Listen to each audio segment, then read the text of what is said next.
नमस्कार।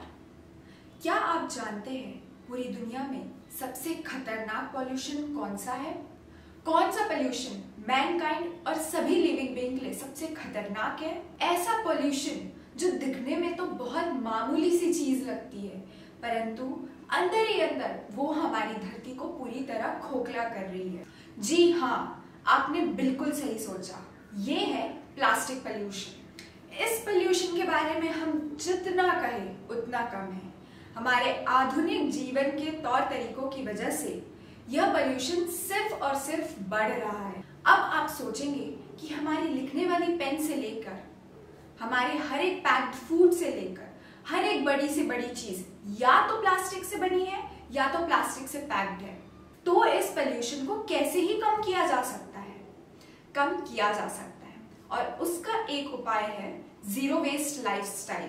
मतलब ऐसी लाइफस्टाइल जिसमें हम जो बायोडिग्रेडेबल वेस्ट नहीं है उसे हम अपनी लाइफ से पूरी तरह से हटा देते या हटाने की मैक्सिमम कोशिश करते हैं। बचपन से ही हमारे पापा ने हमें प्लास्टिक बैग्स को कैसे हमारे लाइफस्टाइल से हटा सकते हैं इस बारे में बहुत सारी चीजें समझाई थी और हमें पेपर बैग्स या हमारी हिंदी भाषा में कहा जाए तो ठोंगे बनाना सिखाया भी था और उसे प्रमोट करना भी सिखाया था। हमें बचपन में बहुत मजा आता था, तो मैंने और हमारे फ्रेंड्स ने मिलकर एक क्लब बनाया जिसका नाम था चकाचक क्लब, जिसमें हम हर इवनिंग को ठोंगे बनाते थे।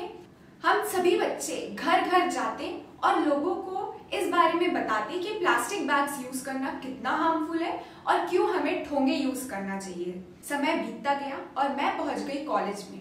कॉलेज के थर्ड ईयर में मुझे जीरो वेस्ट लाइफस्टाइल के बारे में पता चला थ्रू न्यूयॉर्क की एक zero waste lifestylist Lauren Singer, trash is for tossers की ओनर। मैं इस लाइफस्टाइल से काफी प्रभावित हुई और मुझे लगा कि मुझे भी ऐसी लाइफस्टाइल अपनाकर इस दुनिया को बदलना चाहिए और बस मेरा सफर शुरू हो गया। इस लाइफस्टाइल को जानने के बाद मैंने बहुत सारी चीजों को रिसर्च किया और फिर जब मेरा फोर्थ ईयर आया इंजीनियरिंग का तो मेरे प्रोजेक्ट में भी मैंने इसी पे काम किया, water reuse, house hold water को कैसे रीयूज कर सकते। इस लाइफस्टाइल से मैं इतनी प्रभावित हुई कि मुझे लगा कि ये लाइफस्टाइल मुझे हर किसी तक पहुंचानी चाहिए।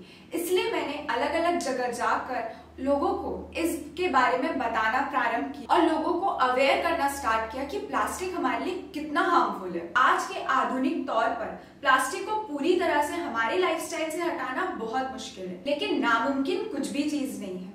हाँ, हम पूरी तरह से प्लास्टिक को नहीं हटा सकते, थोड़ा थोड़ा करके तो हम प्लास्टिक को कम यूज करना प्रारंभ कर ही सकते हैं। हमारा एक ग्रुप है जिसका हमने इंस्टाग्राम पे पेज भी बनाया है, यूज एंड रीयूज।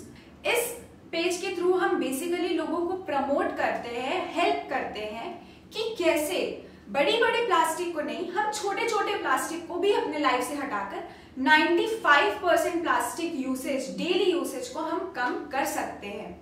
ये मेरे लाइफ का एक मोटो बन चुका है कि मैं एक ऐसी लाइफस्टाइल लोगों तक पहुंचा सकूं जिसमें हम हेल्दी भी रहे, स्वस्थ भी रहे और हमारे पर्यावरण को सुरक्षित भी रखें।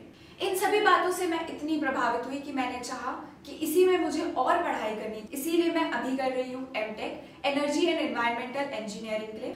एजुकेशन का मतलब पढ़ाई करके सिर्फ जॉब ढूंढना नहीं होता है।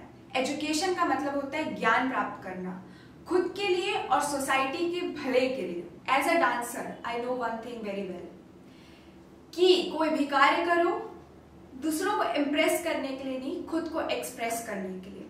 Through this use and reuse page हम हमारी लाइफस्टाइल को एक्सप्रेस कर रहे हैं दुनिया तक के कि अगर ऐसी लाइफस्टाइल हम जी सकते हैं, ऐसे छोटे छोटे तरीकों को अपनाकर, तो आप भी जरूर जी सकते हैं।